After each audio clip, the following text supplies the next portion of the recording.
Hi friends, welcome to education concepts. Friends, మన channel 2 lakh సబ్స్క్రైబర్స్కి reach అయిన తర్వాత ఒక మంచి జాబ్ నోటిఫికేషన్ వస్తే బాగుండు, దాంతో మళ్ళీ ఫ్రెష్గా స్టార్ట్ చేద్దాం అని అనుకున్నాను. ఫైనల్లీ మనకి ఒక మంచి జాబ్ నోటిఫికేషన్ రావడం జరిగింది. ఇక్కడ చూసుకుంటే టోటల్గా 5846 కానిస్టేబుల్ ఉద్యోగాలు ఉన్నాయి. ఈ పోస్టులకి మేల్ క్యాండిడేట్స్, ఫిమేల్ క్యాండిడేట్స్ ఇద్దరు అప్లై చేయొచ్చు. ఇంటర్మీడియట్ అనేది education qualification. Notification staff selection commission నుంచి రావడం అయితే జరిగింది.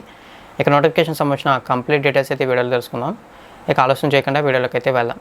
ఫ్రెండ్స్, మనకి స్టాఫ్ సెలక్షన్ కమిషన్ రిక్రూట్మెంట్ 2020కి సంబంధించి ఢిల్లీ పోలీస్ డిపార్ట్మెంట్ నుంచి 5846 కానిస్టేబుల్ ఎగ్జిక్యూటివ్ పోస్టులకి నోటిఫికేషన్ రావడం జరిగింది.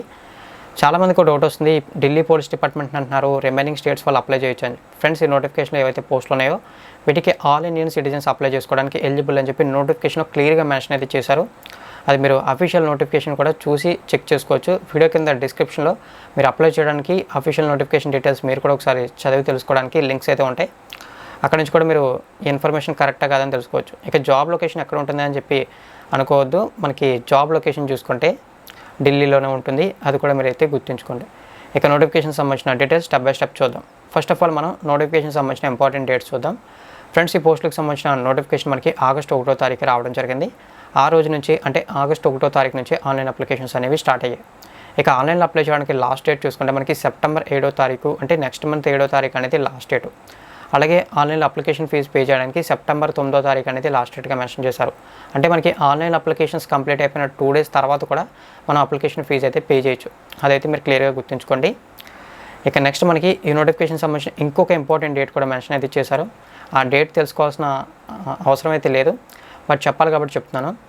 ఫ్రెండ్స్, మనకి ఆ డేట్ ఏంటంటే కంప్యూటర్ బేస్డ్ టెస్ట్ ఎగ్జామ్ ఎప్పుడు జరుగుతుందని మనకి ఇక్కడ ఇచ్చిన డేట్ ప్రకారం చూసుకుంటే నవంబర్ 27వ తారీఖు నుంచి డిసెంబర్ 14వ తారీఖు వరకు కంప్యూటర్ బేస్డ్ టెస్ట్ ఎగ్జామ్ జరుగుతుంది.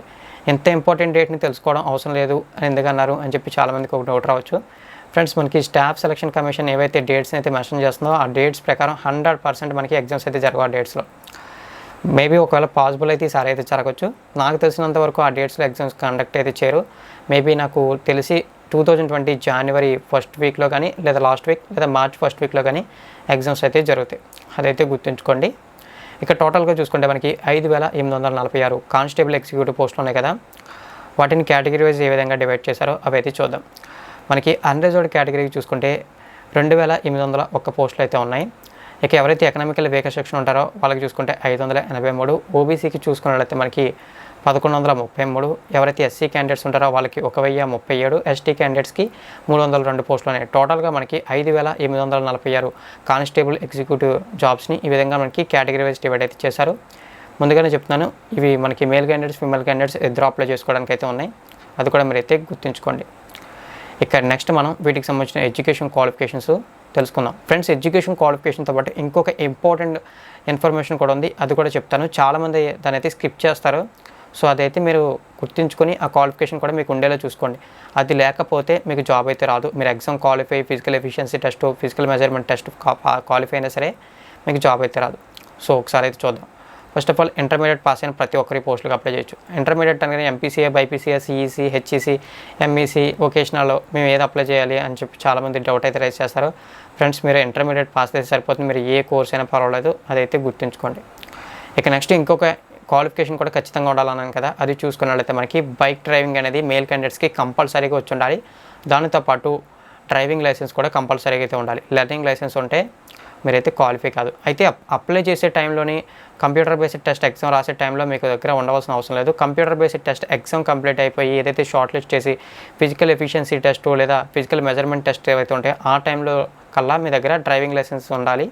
సో అదైతే గుర్తుంచుకోండి. ఇప్పుడు అప్లై చేసే వాళ్ళు ఎవరికైనా సరే బైక్ అయితే రాకపోతే మేల్ క్యాండిడేట్స్కి బైక్ అయితే నేర్చుకోండి. బైక్ అయితే వచ్చిన వాళ్ళు చాలామంది ఉంటారు, లైసెన్స్లు అయితే ఉండవు. లైసెన్స్ లేని వాళ్ళు లైసెన్స్ అప్లై చేయండి. మనకి ఎగ్జామ్ చూసుకుంటే జరగడానికి అట్లీస్ట్ ఒక 6 months పడుతుంది. తర్వాత ఫిజికల్ ఎఫిషియన్సీ టెస్ట్ కానీ, మెజర్మెంట్ టెస్ట్ కానీ జరగడానికి ఇంకో 6 months, అరౌండ్ 1 year లోపు మీరు ఖచ్చితంగా డ్రైవింగ్ లైసెన్స్ అయితే ఉంటేనే ఈ పోస్టులకు ఇప్పుడైతే అప్లై అయితే చేసుకోండి. మీ దగ్గర అప్పటికి డ్రైవింగ్ లైసెన్స్ లేకపోతే మీరు ఎన్ని ఎగ్జామ్స్ క్వాలిఫై అయినా సరే మీకు జాబ్ అయితే ఇవ్వరు. అదైతే క్లియర్గా గుర్తుంచుకోండి. ఈ పాయింట్ని చాలామంది స్కిప్ చేస్తారు. ఇది నాకు మెయిన్ హైలైటెడ్ పాయింట్గా కనబడ్డది, అందుకే నేను చాలా క్లియర్గా అయితే చెప్తున్నాను. అదైతే గుర్తుంచుకోండి. ఇక నోటిఫికేషన్ సంబంధించిన ఏజ్ లిమిట్ చూద్దాం. ఫ్రెండ్స్, ఈ పోస్టులకి అప్లై చేయడానికి మినిమం 18 సంవత్సరాలు అయితే కంపల్సరీగా ఉండాలి. ఇక మ్యాక్సిమం చూసుకుంటే 25 సంవత్సరాలు దాటి ఉండకూడదు. ఎస్సీ ఎస్టీ అభ్యర్థులకు చూసుకుంటే 5 years, ఓబీసీ అభ్యర్థులకు చూసుకుంటే 3 ఇయర్స్, ఎవరైతే ఎక్స్పీరియన్స్ సర్వీస్ ఉంటారో వాళ్ళకు కూడా 3 ఇయర్స్ ఇవైతే ఏజ్ రిలాక్సేషన్స్గా మెన్షన్ అయితే చేశారు. సో అది కూడా మీరైతే గుర్తుంచుకోండి. ఇక నెక్స్ట్ చూసుకున్నట్లయితే మనకి ఏదైతే శాలరీ ఉందో శాలరీ అప్లికేషన్ ఫీజు సంబంధించిన డీటెయిల్స్ మెన్షన్ చేశారు. ఫస్ట్ ఆఫ్ ఆల్ శాలరీ చూద్దాం ఫ్రెండ్స్. మనకి శాలరీ చూసుకున్నట్లయితే లెవెల్ 3 ప్రకారం ఉంటుంది. అంటే 21,700 ఉంటుంది మినిమం. మ్యాక్సిమం చూసుకున్నట్లయితే 69,100 రూపాయలు ఉంటుంది. అయితే చాలామంది మ్యాక్సిమం శాలరీ ఇస్తారేమో అనుకుంటారు. అలాంటిది ఏమి ఉండదు. మీకు మినిమం శాలరీ ఏదైతే ఉందో ఆ శాలరీకి కొన్ని అలవెన్సెస్లో అయితే యాడ్ అయ్యి మీరు జాబ్లో జాయిన్ అయిన 2 ఇయర్స్ వరకు శాలరీ అయితే వస్తుంది. దాని ప్రకారం చూసుకుంటే మనకి శాలరీ 21,700 కదా. దాంతోపాటు మనకి హౌస్ రెంట్ అలవెన్స్లు, మెడికల్ అలవెన్స్లు, ట్రాన్స్పోర్ట్ అలవెన్స్లు, ఇంకా ఇంక్రిమెంట్లు ఇవి కొన్ని ఉంటాయి కదా. ఇవన్నీ యాడ్ చేసుకుని అరౌండ్ 29,000 రూపాయల వరకు శాలరీ వస్తుంది. మేబీ 32,000 రూపాయల వరకు కూడా శాలరీ వచ్చే అవకాశాలు ఉన్నాయి. అదైతే గుర్తుంచుకోండి. ఇది అయితే శాలరీకి సంబంధించిన డీటెయిల్స్. ఇక నెక్స్ట్ అప్లికేషన్ ఫీజు ఫ్రెండ్స్. మనకి అప్లికేషన్ ఫీజు చూసుకున్నట్లయితే 100 రూపాయలు ఉంది. ఈ 100 రూపాయలు కూడా మనకి unreserved candidates, OBC candidates pay చేయాలి. రిమైనింగ్ ఎవరైతే ఎస్సీ, ఎస్టీ ఉంటారో వాళ్ళు అప్లికేషన్ ఫీజు పే చేయక్కర్లేదు. అలాగే ఎవరైతే ఫీమేల్ క్యాండిడేట్స్ ఉంటారో వాళ్ళు కూడా అప్లికేషన్ ఫీజు పే చేయక్కర్లేదు. ఫీమేల్ క్యాండిడేట్స్ మళ్ళీ ఏ క్యాస్ట్ అని చెప్పి అడగొద్దు. ఫీమేల్ క్యాండిడేట్స్ ఏ కేటగిరీ అయినా సరే మీరు అప్లికేషన్ ఫీజు పే చేయకుండా చాలా సింపుల్గా అప్లై అయితే చేసుకోవచ్చు. అదైతే మీరు క్లియర్గా అయితే గుర్తుంచుకోండి. ఇక నెక్స్ట్ చూసుకున్నట్లయితే మనకి సెలక్షన్ ప్రాసెస్ ఫ్రెండ్స్. మనకి సెలక్షన్ ప్రాసెస్ 3 స్టేజెస్లో ఉంటుంది. ఆ 3 స్టేజెస్ ఏంటంటే ఫస్ట్ ఆఫ్ ఆల్ ఒక కంప్యూటర్ బేస్డ్ టెస్ట్ ఉంటుంది. అది కంప్లీట్ అయిపోయిన తర్వాత ఫిజికల్ ఎండ్యూరెన్స్ టెస్ట్ లేదా ఫిజికల్ ఎఫిషియన్సీ టెస్ట్ ఉంటుంది. ఫైనల్గా ఫిజికల్ మెజర్మెంట్ టెస్ట్ ఉంటుంది. ఈ విధంగా మనకి సెలక్షన్ ప్రాసెస్ అయితే ఉంటుంది. సో అదైతే గుర్తుంచుకోండి. ఇక అప్పుడు మనం first of all computer based test ఏదైతే ఉంటుందో దానికి సంబంధించిన డీటెయిల్స్, అందులో ఏ టాపిక్స్ ఉంటాయి, ఎగ్జామ్ ప్యాటర్న్ ఎలా ఉంటుంది, ఎంత టైం ఇస్తారు, ఇవైతే చూద్దాం ఫ్రెండ్స్. ఫస్ట్ ఆఫ్ ఆల్ మనకి కంప్యూటర్ బేస్డ్ టెస్ట్ చూసుకున్నట్లయితే 90 మినిట్స్ ఎగ్జామ్ ఉంటుంది. అంటే 1.5 అవర్ ఎగ్జామ్ అయితే ఉంటుంది. ఇక్కడ మనకి 100 మార్క్స్కి ఎగ్జామ్ జరుగుతుంది. ఏవైతే క్వశ్చన్స్ ఉన్నాయో ఇవి మనకి మల్టిపుల్ చాయిస్ క్వశ్చన్స్. అంటే ఒక క్వశ్చన్ వచ్చి కింద 4 ఆప్షన్స్ వస్తాయి కదా. అది ఆల్రెడీ తెలుసు, జస్ట్ క్లియర్గా ఎక్స్ప్లెయిన్ చేయాలి కాబట్టి చెప్తున్నాను, అది గుర్తుంచుకోండి. ఇక ఇందులో మనకి ఏ టాపిక్స్ ఉంటాయో చూద్దాం. మనకి ఎగ్జామ్ పేపర్ 100 మార్క్స్ ఉంటుంది కదా. దీన్ని 4 పార్ట్లుగా డివైడ్ చేశారు. Part A, part B, part C, part D. Part ఏలో చూసుకుంటే మనకి general knowledge and current affairs ఉంటాయి. వీటికి సంబంధించి 50 క్వశ్చన్స్ వస్తాయి, 50 మార్క్స్ ఉంటాయి. అంటే ఒక్కొక్క క్వశ్చన్ ఒక్కొక్క మార్కుని క్యారీ చేస్తుంది. ఇక నెక్స్ట్ చూసుకున్నట్లయితే మనకి రీజనింగ్. దీనికి సంబంధించి 25 క్వశ్చన్స్, 25 మార్క్స్. అంటే ఒక్కొక్క క్వశ్చన్ ఒక్కొక్క మార్కుని క్యారీ చేస్తుంది ఇక్కడ కూడా. ఇక నెక్స్ట్ మనకి న్యూమరికల్ ఎబిలిటీ. దీనికి సంబంధించి 15 క్వశ్చన్స్, 15 మార్క్స్. ఇక్కడ కూడా ఒక్కొక్క క్వశ్చన్ ఒక్కొక్క మార్కుని క్యారీ చేస్తుంది. ఫైనల్గా మనకి కంప్యూటర్కి సంబంధించిన ఫండమెంటల్స్ అంటే MS office, MS Excel, MS power point, తర్వాత ఏవైతే కంప్యూటర్కి సంబంధించిన కొన్ని అప్లికేషన్స్ ఓపెనింగ్, క్లోజింగ్ ఉంటాయో వీటికి సంబంధించిన టెస్ట్ని చెక్ చేసే విధంగా ఇంకొక 10 క్వశ్చన్స్ ఉంటాయి. వీటికి కూడా 10 మార్క్స్ ఉంటాయి. అంటే ఇది కూడా ఒక్కొక్క క్వశ్చన్ ఒక్కొక్క మార్కుని క్యారీ చేస్తుంది. టోటల్గా మనకి ఎగ్జామ్ పేపర్ ప్యాటర్న్ ఎలా ఉంటుంది, మనకి 100 మార్క్స్కి ఎగ్జామ్ అయితే జరుగుతుంది. ఇక మనకి ఇక్కడ నెగిటివ్ మార్కింగ్ కూడా ఉంది. నెగిటివ్ మార్కింగ్ చూసుకుంటే 0.25 ఈచ్ రాంగ్ ఆన్సర్కి ఉంటుంది. సో అది కూడా మీరైతే గుర్తుంచుకోండి. దీని ప్రకారం చూసుకుంటే మీరు ఫర్ ఎగ్జాంపుల్ ఒక 10 క్వశ్చన్స్కి కరెక్ట్గా ఆన్సర్ చేశారు, తర్వాత ఒక 2 క్వశ్చన్స్కి రాంగ్ ఆన్సర్ చేశారు, అప్పుడు మీకు మార్క్స్ అయితే చూసుకున్నట్లయితే 9.5 మాత్రమే వస్తాయి. ఎందుకంటే మీకు టోటల్గా 12 క్వశ్చన్స్కి ఆన్సర్ చేసినప్పుడు అక్కడ మీకు 10 కరెక్ట్ అయ్యాయి, 2 రాంగ్ అయ్యాయి. కానీ 2 రాంగ్ అయినప్పుడు వాటికి 0.25 రాంగ్ నెగిటివ్ మార్క్స్ ఉన్నాయి కదా, అవి ఇక్కడ 10 మార్క్స్లో కూడా 50% మార్క్స్ కట్ అయ్యి 9.5 మార్క్స్ మాత్రం వస్తాయి. ఈ విధంగా మీరు 100కి క్యాలిక్యులేట్ అయితే చేసుకోండి. ఎగ్జాంపుల్గా నేను 10 మార్క్స్ అని చెప్పాను. సో అదైతే గుర్తుంచుకోండి. ఇక నెక్స్ట్ మీకు ఎవరైతే ఎగ్జామ్ రాసే వాళ్ళు ఉంటారో వాళ్ళకి ఒక అడ్వాంటేజ్ ఉంది కొంతమందికి. అది ఎవరికంటే మనకి ఎవరైతే ఎన్సీసీ చేసిన వాళ్ళు ఉంటారో వాళ్ళకి అడ్వాంటేజ్ ఉంది. అది ఎలా అంటే ఎన్సీసీలో మీకు సంబంధించి ఏ సర్టిఫికేట్ ఉంటే 2% ఎగ్జామినేషన్ మార్క్స్లో యాడ్ అయితే చేస్తారు. ఒకవేళ మార్కులు తగ్గితే ఎవరైతే బీ సర్టిఫికేట్ ఉన్నారో వాళ్ళకి 3%, సి సర్టిఫికేట్ ఉన్న వాళ్ళకి 5% మార్క్స్ అనేవి యాడ్ చేస్తారు. ఎగ్జామినేషన్స్లో మీకు వచ్చిన మార్క్స్తో పాటు కొన్ని మార్క్స్ అయితే యాడ్ అయితే చేస్తారు. సో అదైతే మీరు గుర్తుంచుకోండి ఫ్రెండ్స్. సర్టిఫికేట్ లేని వాళ్ళు అప్లై చేయలేరా అని మీరు అనుకోవద్దు. సర్టిఫికేట్ లేని వాళ్ళు కూడా అప్లై అయితే చేయొచ్చు. సర్టిఫికేట్ ఉన్న వాళ్ళకి అడ్వాంటేజ్ ఉంది. ఆ అడ్వాంటేజ్ని అప్లై చేసేటప్పుడు మీరు ఆ సర్టిఫికేట్ ఉందని చెప్పి టిక్ చేస్తే మీకు అడ్వాంటేజ్ ఉంటుందని చెప్పి క్లియర్గా చెప్తున్నాను. సో అదైతే గుర్తుంచుకోండి. ఆన్లైన్ అప్లై ప్రాసెస్ వీడియో కూడా నేను 1 or 2 డేస్లో చేస్తాను.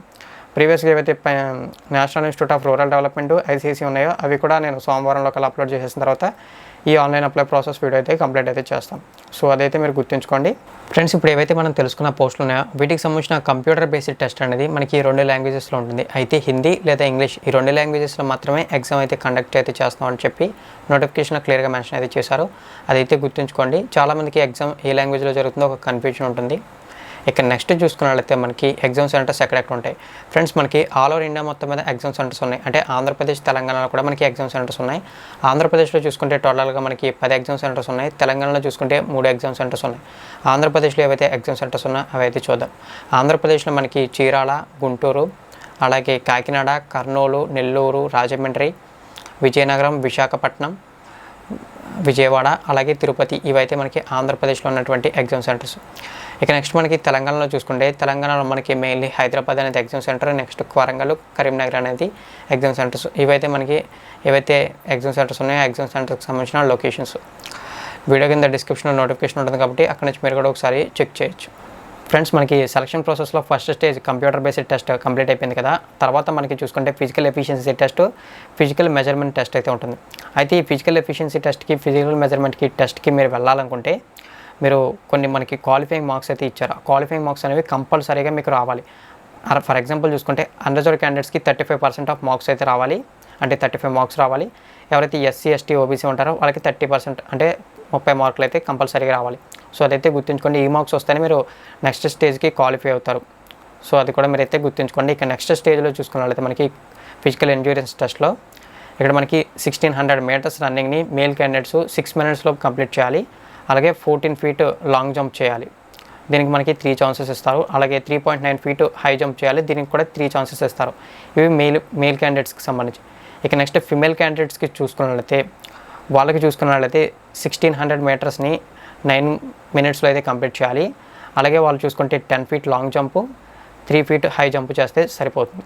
ఇవైతే మనకి ఫిజికల్ ఎఫిషియన్సీ ఫిజికల్ ఎండ్యూరెన్స్ టెస్ట్కి సంబంధించిన డీటెయిల్స్ మేల్ క్యాండిడేట్స్కి, ఫీమేల్ క్యాండిడేట్స్కి. ఇక ఫైనల్గా మనకి ఫిజికల్ మెజర్మెంట్ టెస్ట్ ఏదైతే స్టేజ్ ఉందో దానికి సంబంధించి చూస్తున్నట్లయితే మేల్ క్యాండిడేట్స్ ఎవరైతే ఉంటారో వాళ్ళు 170 సెంటీమీటర్స్ హైట్ అయితే ఉండాలి. చెస్ట్ చూసుకుంటే 81 సెంటీమీటర్స్ ఉండాలి. బ్రీతింగ్ తీసుకున్న తర్వాత 4 సెంటీమీటర్స్ ఎక్స్పాండ్ అయ్యి 85 సెంటీమీటర్స్ అయితే ఉండాలని చెప్పి మెన్షన్ అయితే చేశారు. ఇది మేల్ క్యాండిడేట్స్కి. ఇక నెక్స్ట్ ఎవరైతే ఫీమేల్ క్యాండిడేట్స్ ఉంటారో వాళ్ళకి హైట్ చూసుకుంటే 157 సెంటీమీటర్స్ ఉంటే సరిపోతుంది. చెస్ట్కి సంబంధించిన ఎటువంటి డీటెయిల్స్ అయితే ఇవ్వలేదు. అదైతే గుర్తుంచుకోండి ఫ్రెండ్స్. ఏదైతే ఈ స్టాఫ్ సెలక్షన్ కమిషన్ నుంచి 5846 పోస్టులకి నోటిఫికేషన్ వచ్చిందో కానిస్టేబుల్కి, వాటికి సంబంధించిన డీటెయిల్స్ అన్నీ కూడా నేను క్లియర్గా ఎక్స్ప్లెయిన్ అయితే చేశాను A to Z. మీకు ఏమైనా డౌట్స్ ఉంటే కామెంట్ సెక్షన్లో కంపల్సరీగా కామెంట్ అయితే చేయండి. కామెంట్ అయితే చేస్తే వీలైనంత వరకు ప్రతి ఒక్కరికి రిప్లై అయితే ఇస్తాను. ఒకవేళ రిప్లై ఇవ్వలేకపోతే నెక్స్ట్ వీడియోలో ఏదైతే అప్లై ప్రాసెస్ ఉంటుందో ఆ కామెంట్స్ని కన్సిడర్ అయితే చేసుకుని అక్కడ వీడియోలో అయితే మెన్షన్ అయితే చేస్తాను. అదైతే గుర్తుంచుకోండి. అలాగే వీడియో నచ్చినట్లయితే లైక్ అయితే చేయండి ఫ్రెండ్స్. ఈ వీడియోకి అట్లీస్ట్ ఒక 500 లైక్స్ అయితే వస్తాయని అనుకుంటున్నాను. ఎందుకంటే పోస్టులు ఎక్కువగా ఉన్నాయి, ఎక్కువ మందికి షేర్ చేస్తారు మీరు అలాగా. సో అందుకోసం ఒక 500 లైక్స్ అయినా వస్తాయని చెప్పి అనుకుంటున్నాను. మేబీ ఈ వీడియో అంత వర్తబుల్ అనుకుంటే లైక్ అయితే చేయండి. అలాగే మీ ఫ్రెండ్స్కి షేర్ కూడా ఖచ్చితంగా చేయండి. మరిన్ని ఇటువంటి రెగ్యులర్ జాబ్ నోటిఫికేషన్స్ కోసం మీరు చూస్తున్న వీడియో కింద ఉన్న red colour subscribe button click చేసి నోటిఫికేషన్స్ కోసం బెల్ ఐకాన్ని యాక్టివేట్ చేసి రెగ్యులర్ జాబ్ నోటిఫికేషన్స్ పొందండి. అలాగే ఇప్పుడు ఏదైతే మనకి స్టాఫ్ సెలక్షన్ కమిషన్కి సంబంధించిన 5846 కానిస్టేబుల్ పోస్టులు ఉన్నాయో వీటికి సంబంధించిన ఆన్లైన్ అప్లై ప్రాసెస్ వీడియో మన ఛానల్లో వితిన్ 3 డేస్లో వస్తుంది. అప్లికేషన్ ఫీజు కాస్త తక్కువే కాబట్టి 100 రూపాయలు కాబట్టి త్వరగా అప్లై అయితే చేసేస్తాను. అలాగే మనకి ఏదైతే ఈ పోస్ట్లో ఉన్నాయో వీటికి సంబంధించిన సిలబస్ని కవర్ చేస్తూ, అంటే ఏ బుక్స్ చదవాలి, ఏ టాపిక్స్కి అనే దాన్ని కవర్ చేస్తూ కూడా ఒక వీడియో అయితే చేస్తాను. సో దానికోసం కూడా మీరు మన ఛానల్ని సబ్స్క్రైబ్ అయితే చేసుకోండి. ఈ నోటిఫికేషన్ సంబంధించి మనకి రిక్రూట్మెంట్ ప్రాసెస్ కంప్లీట్ అయ్యేంత వరకు ప్రతి అప్డేట్ నేను క్లియర్గా మన ఛానల్లో అప్డేట్ అయితే చేస్తాను. అది కూడా మీరు అయితే గుర్తుంచుకోండి. థ్యాంక్ యూ ఫ్రెండ్స్, వీడియో అయితే వాచ్ చేసినందుకు.